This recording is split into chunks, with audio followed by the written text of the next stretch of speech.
Boker Tov, and I hope that everyone is well.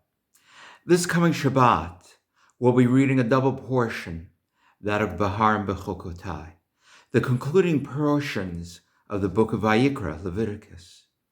I'd like to focus on the last and concluding chapter of Vayikra, chapter 27, because I believe that it gives us an important lesson for our day. The chapter is devoted to one idea: pledging our value as a human being to the temple. Let me explain. In the days when the temple was in existence, people were given the opportunity to pledge their monetary value as prescribed by a formula put forward by God in the Torah to the temple. Now, just as it costs money to maintain a synagogue in our current day, the same was true for the temple in ancient times.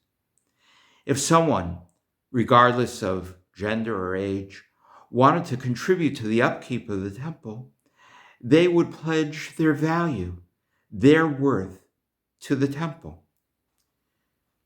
And why would our ancestors donate to the temple in this fashion? By pledging their value, their monetary value? Why not merely give the money directly to the temple? For this reason. In pledging your value, or that of an animal or your home to the temple's upkeep, you would be elevating yourself or the object. It now becomes holy because it has been filled with a deeper level of worth and spiritual value. You and God are now connected in a very, very unique way. In essence, you will be dedicating yourself to God, not just your physical worth, but your entire being, and raising its level of holiness and devotion to that of the Almighty.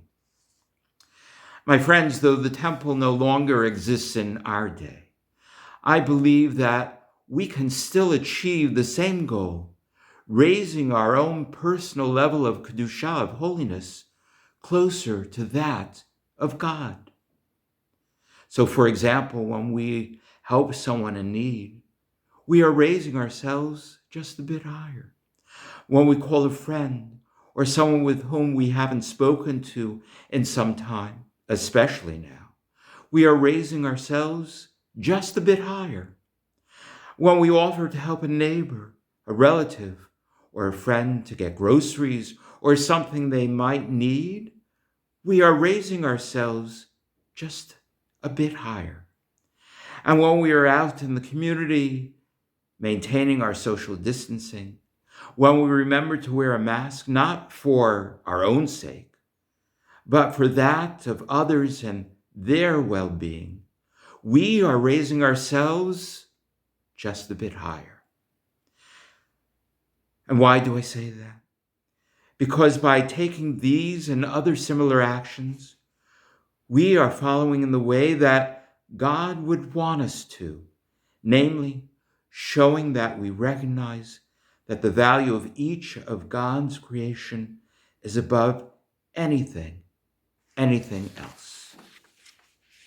There is nothing higher. We are living through difficult times the longer this goes on, and we find ourselves often a little more stressed, more anxious, a little less aware of the way others are feeling. However, I am asking you to think of every act of kindness and goodness that you are doing during these challenging days as ways of bringing yourself a step closer to the Almighty and what it is that God is truly asking of us. May God strengthen us each and every day that we draw closer to the Almighty through our continued deeds of loving kindness. Amen. Be safe and be well.